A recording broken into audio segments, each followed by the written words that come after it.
Previously on our story, Kang-chi and Sarah raced through underground tunnels with their 3 enhanced children, while Lee Soyeon and a mysterious villain tracked their every move. The children's abilities began manifesting early when Chukwu accidentally sent "We Are Awake" to thousands of phones across Seoul, revealing their existence to the world. Dr. Sarah Chen, the scientist who created them and spent years protecting them, gave them one last chance. Exit C7, 4 minutes before it's sealed forever. The children discovered they're networked, 3 minds that can operate as one, with power to control entire city infrastructures. Now, with the world knowing they exist, with extraction teams closing in from every direction, and with full activation approaching faster than anyone predicted, the final confrontation begins. This is where everything ends. Or where everything begins. 4 minutes. Kang-chi's phone displayed Dr. Chen's message like a death sentence counting down. Exit C7. 4 minutes. He grabbed Sarah's hand and ran, pulling his children through the darkness of the Cold War tunnel, their footsteps echoing off concrete that hadn't heard human sounds in decades. "How far?" Sarah gasped, her lungs burning. "Half a kilometre," Chukwu said, his voice steady despite running. "But they're already there. I can hear them. 8 people, military trained. They're setting up at the exit." Kang-chi's stomach dropped. "How do you know?" "I can hear their radios," Chukwu said. "And their heartbeats. And the electrical signatures of their weapons. They're waiting for us." "Then we go through them," Sarah said, and Kang-chi heard something fierce and maternal in her voice. He'd never heard her sound dangerous before. "I'm not letting anyone take my children. Not after everything." "Mom," Ngozi whispered. "There's something else. Someone else is there, not with the soldiers. Hiding. Their heartbeat is different, irregular, scared. I think it's Dr. Chen." Kang-chi's mind raced. If Chen was there, if she was hiding, then maybe she had a plan. Maybe this wasn't a trap. Maybe it was a rescue. They reached a junction where 3 tunnels met.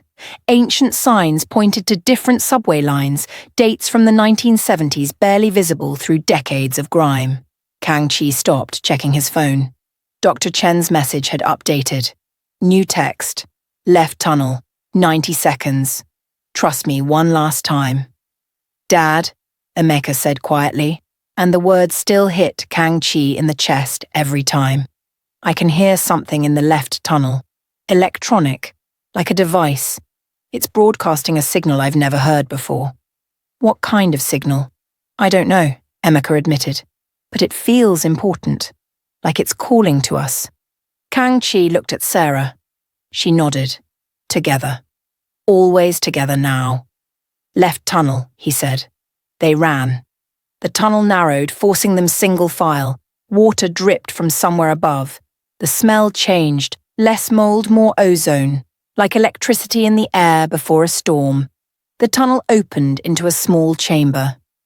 Emergency lighting flickered overhead, revealing Dr. Chen standing beside what looked like a server rack, cables running to equipment that definitely hadn't been there in the 1970s. Her face was bruised, blood crusted at her hairline, but she smiled when she saw them. "You came," she said. "Thank God. We have maybe 60 seconds before they breach this chamber." "What is this?" Kang-chi demanded, gesturing at the equipment. "An off switch," Dr. Chen said simply. "For the children's enhancements. It broadcasts a specific frequency that will shut down the neural modifications, make them normal, make them safe."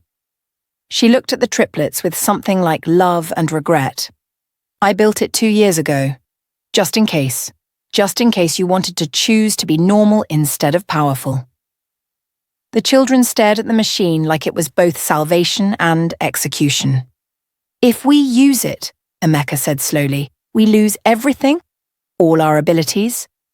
"Everything," Dr. Chen confirmed. "You'd be normal 6-year-olds. No enhanced hearing, no perfect memory, no ability to interface with technology. Just normal children. Safe children," Sarah breathed. "Children no one would hunt. Children no one would want," Dr. Chen agreed. The organization, the government agencies, the corporations, they'd have no reason to chase you. You'd be worthless to them. She paused. You'd also be together. A family. Alive. What's the catch? Kang Chi asked, because there was always a catch. Dr. Chen's expression darkened. The signal needs to be activated manually. Someone has to stay here, hold the transmission for at least 60 seconds while the children are in range. And the people coming, she touched her bruised face. They really don't want this machine to exist. Whoever stays won't be walking out. I'll do it, Sarah said immediately. No, Kang Chi said at the same time. They looked at each other. 7 years apart. 2 hours reunited. Both willing to die for these children. You have to protect them, Sarah said fiercely. You have resources, money, power. You can keep them safe in ways I never could. I've been running for 7 years. Let me stop running. Let me do this one thing right. You've done everything right, Kang Chi said, grabbing her hands. You kept them alive. You kept them safe. You raised them to be brilliant and kind and brave. Don't tell me that's not enough. It's not about enough, Sarah said, tears streaming down her face. It's about them having a future, and you can give them that. I can't. Mum, no, Ngozi said, and all 3 children were crying now, pressing against their mother. Dr. Chen's phone buzzed. She looked at it and went pale. They're breaching. 30 seconds. Someone needs to decide right now. Wait, Emeka said suddenly. His eyes had gone unfocused. That distant look they got when processing something impossible. We don't have to choose. What? Dr. Chen asked. The machine, Emeka said, his voice distant and strange. I can hear how it works. It broadcasts a frequency, but frequencies can be redirected, amplified, changed. If we network, if all 3 of us connect, we could take the signal and send it somewhere else. Where? Kang Chi demanded. Everywhere, Chukwu breathed, understanding dawning. Every enhanced person on the planet. Everyone modified like us. We could shut down every enhancement simultaneously. The organization has dozens of enhanced soldiers, Ngozi added, her eyes unfocused now too, sharing the processing load with her siblings. Hundreds, maybe. That's how they've stayed powerful. If we shut down all the enhancements at once, they lose everything. Dr. Chen stared at the children. That's not possible. The signal isn't strong enough. You'd need a transmission tower. Satellite access. Power sources you don't have. We don't need towers, Emeka said, and he smiled. It wasn't quite a child's smile anymore. We are the tower. We're connected to every electronic system in Seoul right now. We can use the city itself as an amplifier. You're 6 years old, Dr. Chen whispered. You can't possibly process that much data. The feedback alone would burn out your neural pathways. It would kill you. The 3 children looked at each other, that silent communication passing between them. Then they looked at their parents. We've been running our whole lives, Ngozi said softly. We're tired of running. If we do this, Chukwu added, if we stop everyone like us, then no more enhanced children, no more experiments, no more kids hunted like we were hunted. We end it, Emeka finished, for everyone, forever. By sacrificing yourselves? Sarah said, her voice breaking. Absolutely not. We're using the machine. You're becoming normal. We're running. We're surviving. Mum, Ngozi said gently, with a maturity no 6-year-old should have. We already activated. We already sent the message. The whole world knows we exist now. They won't stop hunting us. Ever. Normal or enhanced, they'll always wonder if we're lying. If we're hiding our abilities, we'll never be safe. She's right, Kang Chi said quietly, the words like knives in his throat. I'm going to have every intelligence agency in the world asking me questions, investigating us, watching us. Even if you use that machine, even if you become normal, you'll spend your lives under surveillance, under suspicion. Unless we remove the reason they want us, Emeka said. We shut down the enhancements, all of them, including ours. We make enhanced humans extinct. Then we're just kids who used to be enhanced. Past tense. No longer valuable. You'd still die, Dr. Chen said desperately. The neural feedback from processing that much data, from amplifying a signal across an entire city, across the world, it's too much. Your brains can't handle it. What if it wasn't just our brains? Chukwu asked quietly. What if we shared the load? Distributed processing across every electronic system in Seoul. Use the city's entire infrastructure as a neural network. Would that be enough? Dr. Chen's mouth opened, closed. She was calculating, processing. Finally, she whispered, theoretically. Maybe. If you could truly interface with every system simultaneously, if you could network thousands of devices to share the processing burden. If you could, she stopped. No one's ever tried anything like this. I don't know if it would work. But it might, Emeka pressed. It might, Dr. Chen admitted. Or it might still kill you. Or it might work partially and leave you brain damaged. Or it might... We're doing it, Ngozi said with finality. No, Sarah said. No, I won't let you risk your lives. We'll find another way. There is no other way, Emeka said gently. Mom, we're weapons. That's what they made us. But we get to choose what kind of weapon we become. We choose to be the weapon that destroys itself and all weapons like it. We choose to be the last. Explosions rocked the chamber. Close now. The soldiers were breaching the final barriers. 10 seconds, Dr. Chen said, looking at her phone. Kang Chi knelt in front of his children. These 3 impossible miracles he'd known for mere hours. These 3 enhanced beings who chose humanity over power. These 3 6-year-olds who were braver than he'd ever been. I just found you, he said, his voice breaking. I can't lose you. You won't, Chukwu said, touching his father's face with a small hand. We'll still be here, just different. Normal, maybe. Or maybe not. But we'll be here. Promise me, Kang Chi demanded. Promise me you'll survive this. We promise to try, Ngozi said. That's all anyone can promise. The chamber door exploded inward. Smoke and flash grenades, soldiers pouring through, weapons raised. Someone shouted commands in Korean. Now, Dr. Chen said. The 3 children joined hands, their eyes unfocused simultaneously. And Kang Chi felt the air change, like every electronic device in the chamber suddenly came alive. His phone vibrated violently. The lights flickered in patterns that weren't random. The emergency lighting pulsed in rhythm with his children's breathing. What? A soldier started to say. Then every weapon in the chamber died. Every radio went silent. Every tactical display went dark. The soldiers stood frozen, suddenly blind and deaf and disconnected. And Kang Chi felt more than saw his children reach out.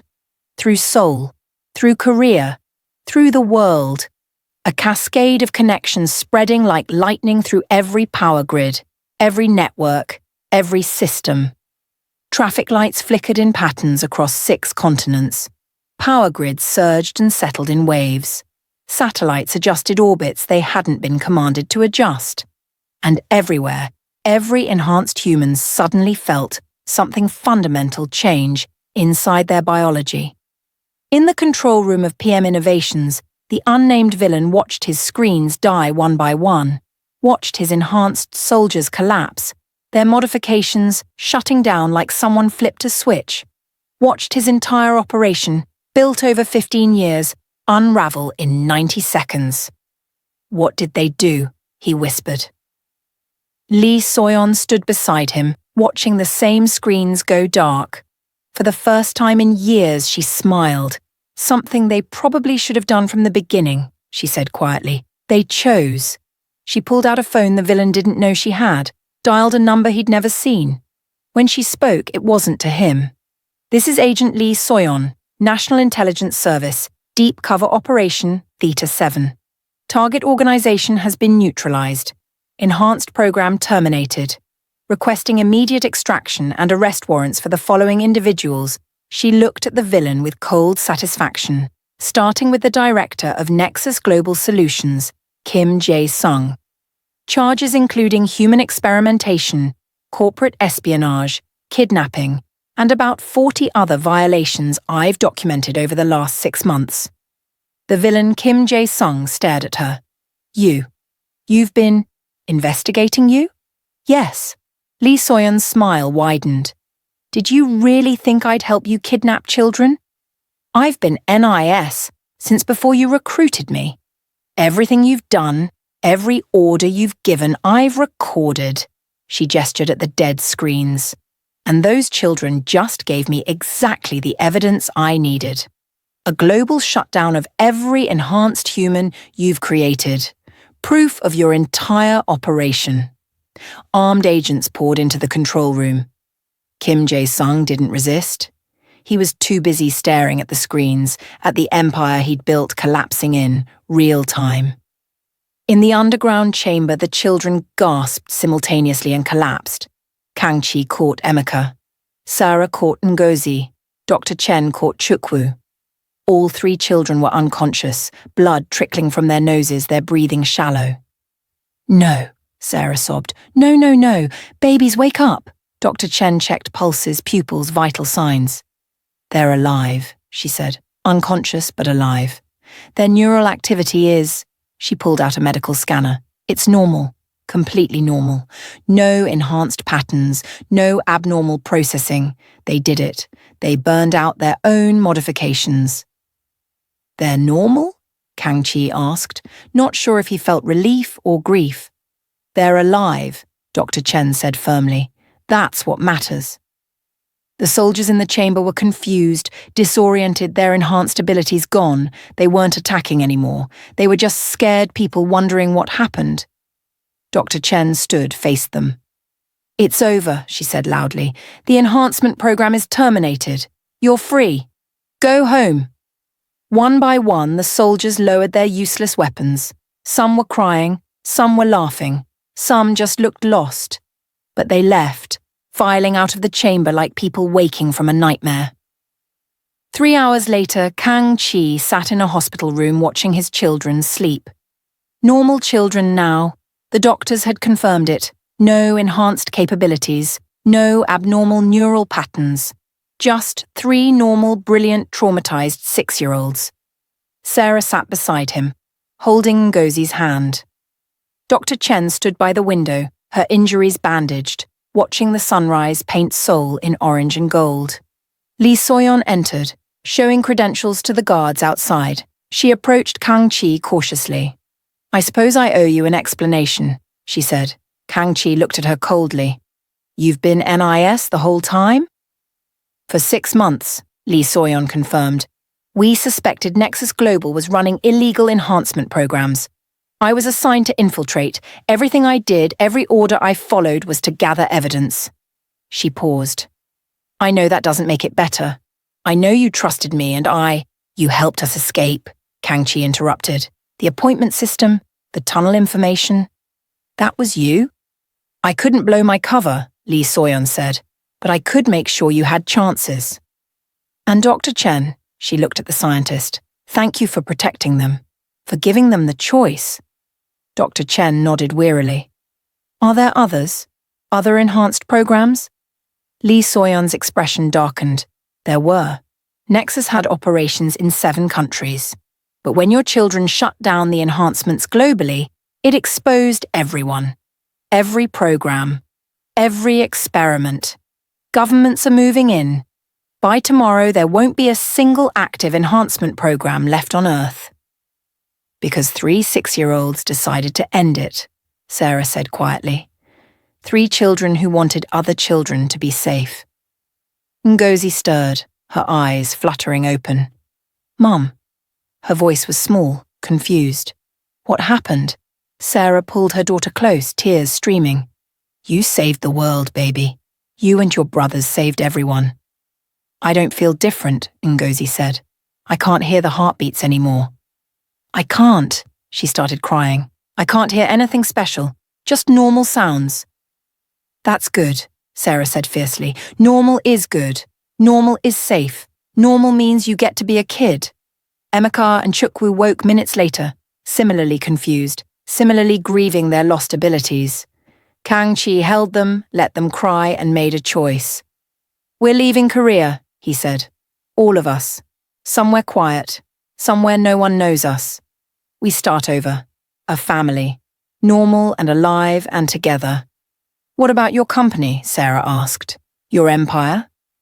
It's just money, Kang-chi said. They're my children. Nothing else matters. Dr. Chen smiled sadly. I can't come with you. I have to face justice for what I created. But, she looked at the children, I'm glad you're alive. I'm glad you chose humanity. And I'm sorry for everything. Will we ever see you again? Chukwu asked quietly. Maybe, Dr. Chen said, when I've paid for my mistakes, when I've tried to make things right. Until then, she knelt, looking at each child. Remember, you're not what you were made to be. You're who you chose to become, and you chose to be heroes. 2 weeks later, Kang-chi stood on a beach in New Zealand, watching Emeka, Ngozi, and Chukwu play in the surf. Normal children. Laughing, splashing, no enhanced hearing detecting threats, no perfect memory recording trauma. Just kids being kids. Sarah stood beside him, her hand in his. They'd been talking for 2 weeks. About the past, about the future, about whether two people could build something real from crisis and conspiracy and shared trauma. Do you think they'll be okay? She asked quietly. I think they're the bravest people I've ever met, Kang-chi said. I think they'll be better than okay. And us? Sarah asked. Do you think we'll be okay?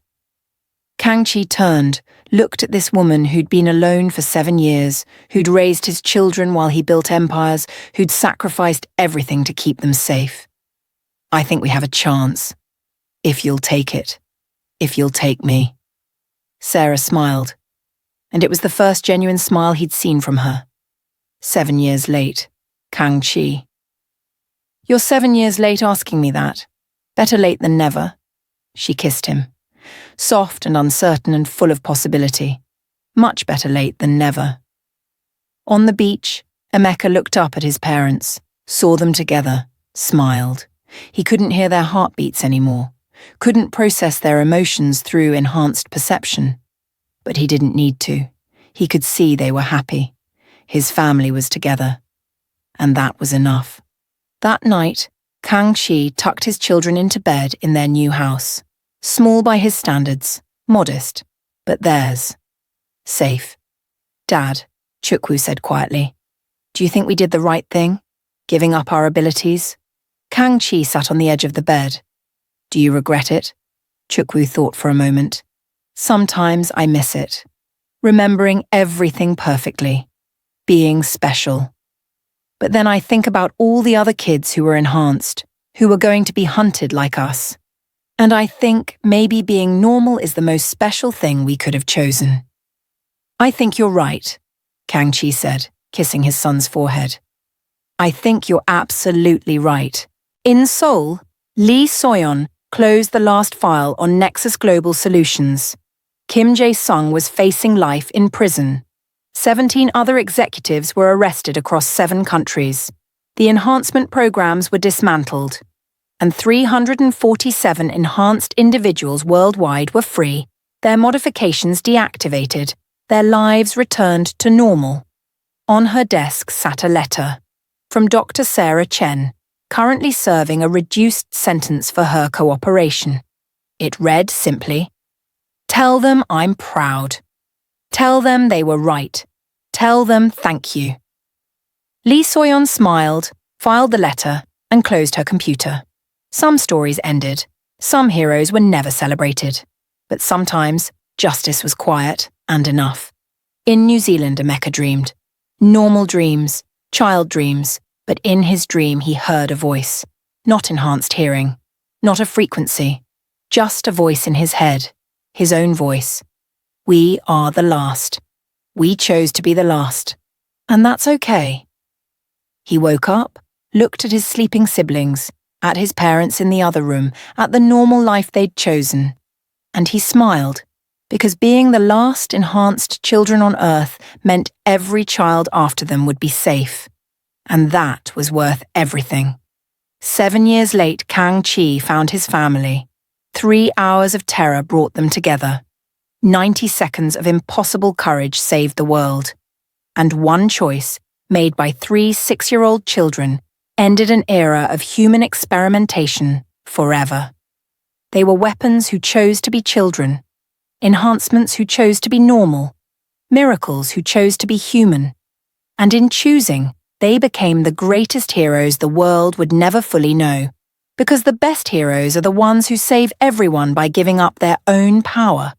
The best victories are the ones where no one has to fight anymore. And the best families are the ones built not from perfection, but from sacrifice, love, and the courage to choose each other over everything else. The story of Kang-chi, Sera and Wosu, and their 3 impossible children ended not with power, but with peace. Not with victory, but with survival. Not with enhancement, but with humanity. And that was the greatest miracle of all. Thank you for watching this incredible journey. What did you think of how it ended? Did Kang-chi and his family get the ending they deserved? Should the children have kept their powers, or did they make the right choice? And what about Lee Soyeon's redemption? Did she earn it? Drop your thoughts in the comments. If you loved this series, if it kept you on the edge of your seat, if you want to see more stories like this, then smash that subscribe button. Hit the like button to show your support. And share this with someone who loves incredible storytelling. This might be the end of their story, but it's just the beginning of more amazing content coming your way. Thank you for being part of this journey. Until the next story, remember, the greatest power is the power to choose. See you soon.